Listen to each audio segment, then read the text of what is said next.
For some people, watching pornography is an acceptable expression of their sexuality, while for others, it's a problem. Pornography itself isn't bad, or wrong, but it does have benefits and drawbacks that can vary based on each individual person. What is porn? Pornography is difficult to define because it means different things to different people. Most commonly, it refers to sexually explicit printed or visual materials, such as videos, pictures, or writings, intended to arouse sexual excitement. Thanks to the internet, porn is far more easily and widely available than it once was. There is also a huge spectrum of what might be considered porn, from woman-centered erotica to harmful material that depicts brutality, violence, or abuse of children. Benefits. People's attitudes about porn influence how beneficial it is for them, and people who use it regularly tend to feel more positively about the role it plays in their lives. They characterize it as something that 1.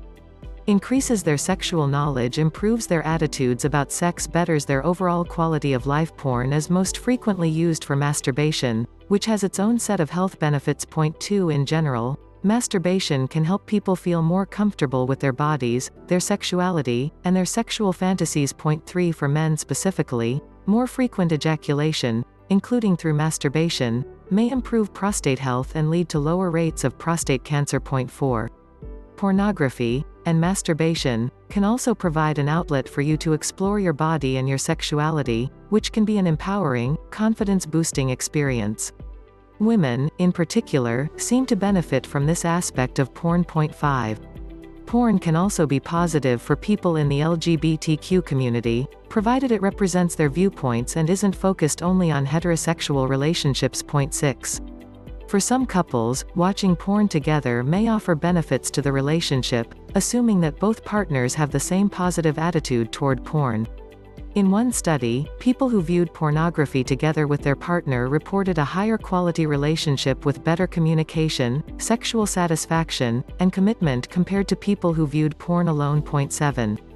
Risks. Exposure to any sexual media, even non-pornographic forms, can influence your sexual attitudes and behavior. 8. This can cause problems anytime you encounter a movie, TV show, or work of fiction that depicts sex in an unrealistic manner, but it also makes specific types of porn more concerning.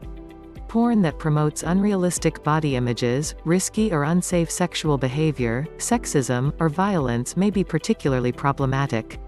This is even more of an issue for adolescents and younger adults whose sexuality isn't established yet. 9. Frequent porn use may also lead to desensitization toward sex. Specifically, men who use porn more often show less activity in areas in the brain that are normally activated during sex. 10. It's not clear whether this is caused by porn, or if men who are already desensitized to sex are more likely to use porn. Porn should be used in moderation.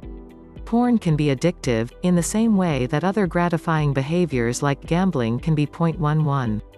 Marriage problems. Porn in and of itself may not be an issue in all relationships, provided it's legal, adult material made with consent. Where issues arise is when there is a disconnect between partners or if one partner is using it in an unhealthy way. Like anything else having to do with sex, if porn use is mutual and consensual, it benefits a marriage. It can keep a couple's sex life fresh and vital. If it isn't, then there could be a problem. Some spouses may consider pornography to be insulting, degrading, and even a form of cheating. But others may not feel the same and, as a result, may not understand their partner's anger or hurt about their use of porn. It's important to communicate openly and honestly about the role that porn plays in your sex life. In general, talking with your partner about sex can ensure you're on the same page and bring you closer together as a couple. Warning signs of harmful porn use. An obvious sign of harmful pornography use is a lack of sex in your marriage. Additional warning signs that you or your spouse may have an unhealthy relationship with porn include 11.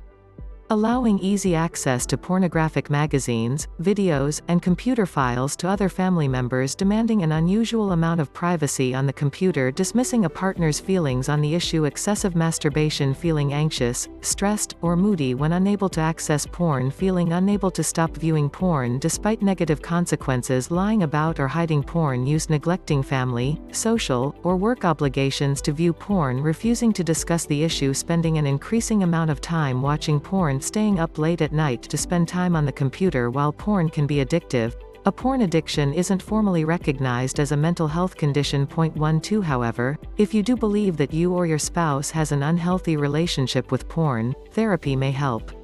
If your partner is watching porn when your marriage has obviously been hurt by pornography and your partner won't stop watching porn, you may have to face the reality that you may not be able to change their behavior. However, you can try to address the issue and improve your relationship. Here are some tips on how to broach the topic of porn with your spouse and get back on track. Try not to judge. If your partner's use of porn is harmful or hurtful to you, the first step is to talk to them without being judgmental. Let them explain. Ask your partner what they like about porn. Listen calmly and respectfully to what your spouse has to say. Perhaps there are things they want both of you to try, or maybe they are watching porn out of boredom or habit. Share your feelings. Take the time to calmly and clearly articulate why you feel the way you do about porn. Again, do this in a loving, non-judgmental way. You don't want your partner to feel like they are being attacked or blamed. Go to counseling. Consider seeking the help of a couples counselor or sex therapist if you can't resolve the issue alone. You can also seek marriage counseling to see if there are other problems in your marriage that may be leading to excessive pornography use. Talking about sex and pornography can be difficult, emotionally charged, and even awkward, but just like most difficult topics, getting on the same page is key.